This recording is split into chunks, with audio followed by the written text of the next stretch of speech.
ধরুন রাতের আধারে হঠাৎ ঘুম ভেঙে দেখলেন আপনার নিজের মেয়ে হঠাৎ অচেনা গলায় কথা বলছে, তার চোখ জলজল করছে, মুখ থেকে ভেসে আসছে শয়তানের গর্জন।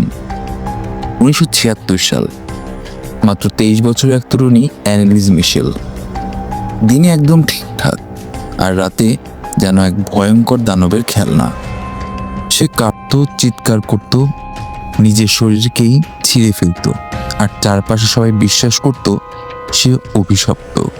কিন্তু প্রশ্ন হলো, সে কি সত্যি শয়তানের কবলে পড়েছিল, নাকি চিকিৎসা বিজ্ঞানের এক ভয়ঙ্কর ব্যর্থতা?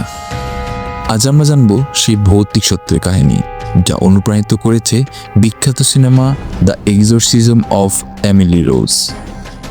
একটি ভয়ঙ্কর এক্সোরসিজমের মধ্যে দিয়ে গেলেন তিনি, যা শেষ পর্যন্ত এক মর্মান্তিক ট্র্যাজেডিতে রূপ নিল। কিন্তু প্রশ্ন হলো, সিনেমায় আমরা যা দেখেছি আসল ঘটনা কি সত্যি তেমন ছিল? এবার আমরা জানবো বাস্তব সত্যটা। আমি সাফায়েত, চলুন শুরু করা যাক আজকের পর্ব। আর হ্যাঁ, ভিডিও দেখে যদি ভালো লাগে সাবস্ক্রাইব করে পাশে থাকবেন, কারণ আপনার একটি মাত্র ক্লিক আমাকে আরও ভিডিও দিতে আগ্রহী করবে। 1968 সাল, মাত্র 17 বছর বয়সে স্কুল পড়ার সময় অ্যানেলিস প্রথম অদ্ভুত সমস্যার শিকার হন। 1969 সালে ডাক্তাররা জানান তিনি গ্র্যান্ড ম্যাল এপিলেপসি বা খিঁচুনি রোগে আক্রান্ত। কিন্তু আসল আতঙ্ক শুরু হলো এরপর। প্রার্থনার সময় তিনি শয়তানকে হ্যালোসিনেট করতে লাগলেন। ভয়ঙ্কর সব শব্দ শুনতেন, যা বলতো তুমি অভিশপ্ত। একজন বৃদ্ধা মহিলা, যিনি অ্যানেলিসকে একটি তীর্থযাত্রাতে সঙ্গ দিয়েছিলেন, তিনি লক্ষ্য করলেন অ্যানেলিস যিশুর ছবি দিয়ে পাশ কাটিয়ে যাচ্ছেন, পবিত্র ঝর্ণার পানি খেতে অস্বীকার করছেন। আরও আশ্চর্যজনক ব্যাপার, তার শরীর থেকে আসছিল নাকি হেইলিশ স্ট্রেংথ, মানে নরকের দুর্গন্ধ।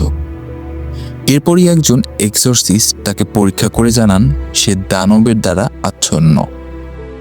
2 বার আবেদন ব্যর্থ হওয়ার পর অবশেষে জার্মানির ভুর্জবুর্গের খ্রিস্টান ধর্মগুরু অনুমতি দিলেন। এরপর শুরু হলো ভয়ঙ্কর রিচুয়াল। 10 মাস ধরে চলল মোট 67 বার এক্সোরসিজম, প্রতিবার 1 থেকে 4 ঘন্টা পর্যন্ত। সিনেমার ফাদার মোর আসলে দুজন বাস্তব চরিত্রের রূপ, ফাদার আর্নড রেন্স আর পাস্টর আর্নড আল্ট।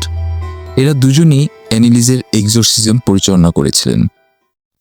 এবার প্রশ্ন হলো, কোন দানবেরা তাকে আচ্ছন্ন করেছিল?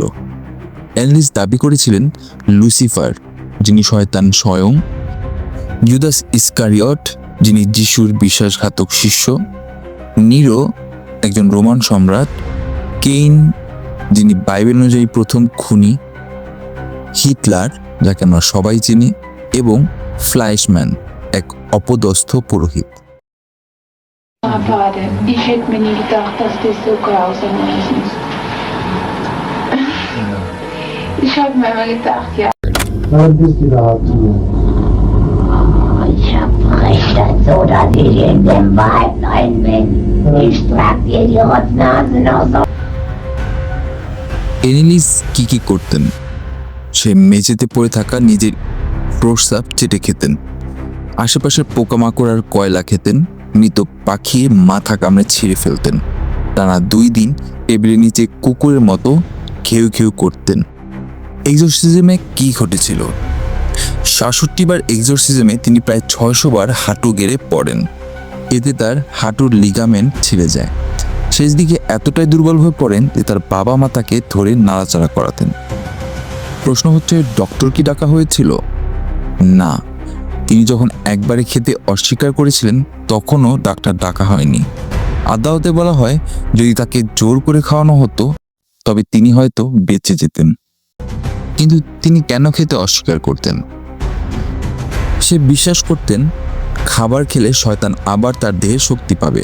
ফলস্বরূপ মৃত্যুর সময় তার ওজন ছিল মাত্র 68 পাউন্ড, যা 30 কেজির মতো। মৃত্যুর আগে তার শেষ কথা তার মাকে বলেছিলেন, মা, আমি ভয় পাচ্ছি। 1978 সালে তার কবর খুলে লাশ অন্য কফিনে তোলা হয়। গুজব ছিল তার দেহ অক্ষত আছে, কিন্তু সরকারি রিপোর্ট বলা হয় দেহ স্বাভাবিকভাবেই পচে গিয়েছিল। আজও তার মা একই ঘরে থাকেন, যেখান থেকে তার মেয়ের কবর দেখা যায়। এক তরুণীর মৃত্যু, পরিবার ও পুরোহিতদের কারাগারে পাঠানো হলো, আর এক রহস্য যার উত্তর আজও কেউ দিতে পারেনি। অ্যানলিজে মিশেল কি সত্যি শয়তানের কবরে ছিল, নাকি তিনি শুধু অসুস্থ এক মেয়ে যাকে ভুল বোঝার কারণে মৃত্যুর দিকে ঠেলে দেওয়া হলো? সত্যটা হয়তো চিরকাল অন্ধকারে ঢাকা থাকবে, কিন্তু একটা জিনিস নিশ্চিত, তার গল্প আজও আমাদের মনে করিয়ে দেয় বিশ্বাস ও বিজ্ঞানের লড়াই কখনো সহজ নয়। কমেন্ট করে জানাবেন আপনার কি মতামত। আজ এই পর্যন্তই। ভালো থাকবেন, সুস্থ থাকবেন আর রহস্যের সাথেই থাকবেন। আপনারা দেখছিলেন ডার্ক ফ্যাক্ট বাংলা।